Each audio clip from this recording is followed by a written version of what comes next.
video log 58. The date is the 15th of June 2025. Subject: the day the world ended. This video is intended to serve as an archive or a time capsule to anybody or anything that finds it, in hopes that they may discover what happened to our planet, Earth. I'm not sure how many people are still alive. My current estimate is around a couple million. 1 year ago, the world as we knew it was normal. Businesses were thriving and people were going about their daily lives. It wasn't until one paralyzing day that this all began to change. On August 6, 2024, the world experienced a phenomenon like no other. At approximately 2200 hours Greenwich Mean Time, a large area of the western and eastern hemispheres was cast in a flash of bright light, estimated to have lasted a total of 2 minutes and 13 seconds. Everyone was confused. Most were terrified. Nobody knew what to make of it. The world entered a state of panic, and the leading figures of the world set out to find answers. Months of testing and analysing samples of Earth and flora, and still the world was at an impasse. The United Nations and NASA issued a statement listing the event as an unanticipated solar flare of tremendous size, and that its effect on the planet was infinitesimal.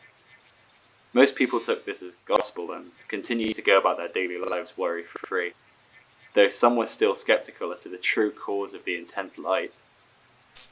It was undeniable that the light came from outside our atmosphere, though where exactly it came from, not even the most prestigious of astronomers were able to answer.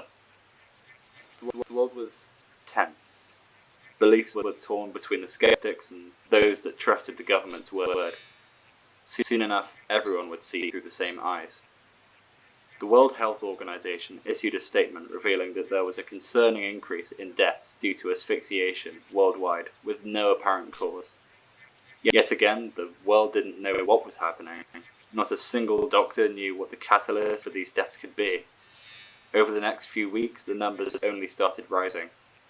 The World Health Organization speculated that the cause was an airborne virus, though they were yet to identify any trace of disease in the post-mortems of the recently deceased. In addition, the human race wasn't the only victim. It seemed that all species of wildlife and livestock were affected in similar ways. This halted agriculture worldwide. There was nothing to farm and no one to do it. To stop the spread of the supposed disease, everybody was advised to take major health precautions and remain indoors. Though as the following weeks showed, this proved ineffective and the rate of deaths continued to climb. The following months saw the most devastating decline in the human population since the Black Death. The number of deaths surpassed 100 million, and by the month of February, there were 1 billion recorded cases of deaths due to asphyxia. People had no choice but to bury their dead in their gardens and mass burial grounds. The sight of it was crushing. After a majority of supermarkets and shops closed globally and indefinitely, starvation became as big of a contributor to the death count as the quote-unquote virus. In the months after this, no one needed to see the numbers, as the results were in front of us. Families were losing loved ones before their own eyes. People began starving and stopped communicating with others. Not only was there an extreme lack of staff maintaining telephone and internet communication lines, there were simply less people on the other side. In a time where everyone wanted nothing more than to be together, the world couldn't have been more distant from one another. But eventually, NASA and the nations of the world formed the consensus that the bright light that hit the Earth and the disease were linked, and assumed that this was the work of extraterrestrial life. As profound as this conclusion was, the world accepted its fate. NASA sought to send messages to the stars, pockets of information detailing the history of Earth and the human race, in case that something, somewhere, would hear our tale. Camps were set up around the world to support those deprived of nourishment and proper health care in what was sure to be Earth's final months, if that. That's where I am now, a camp in the southwest of the United Kingdom.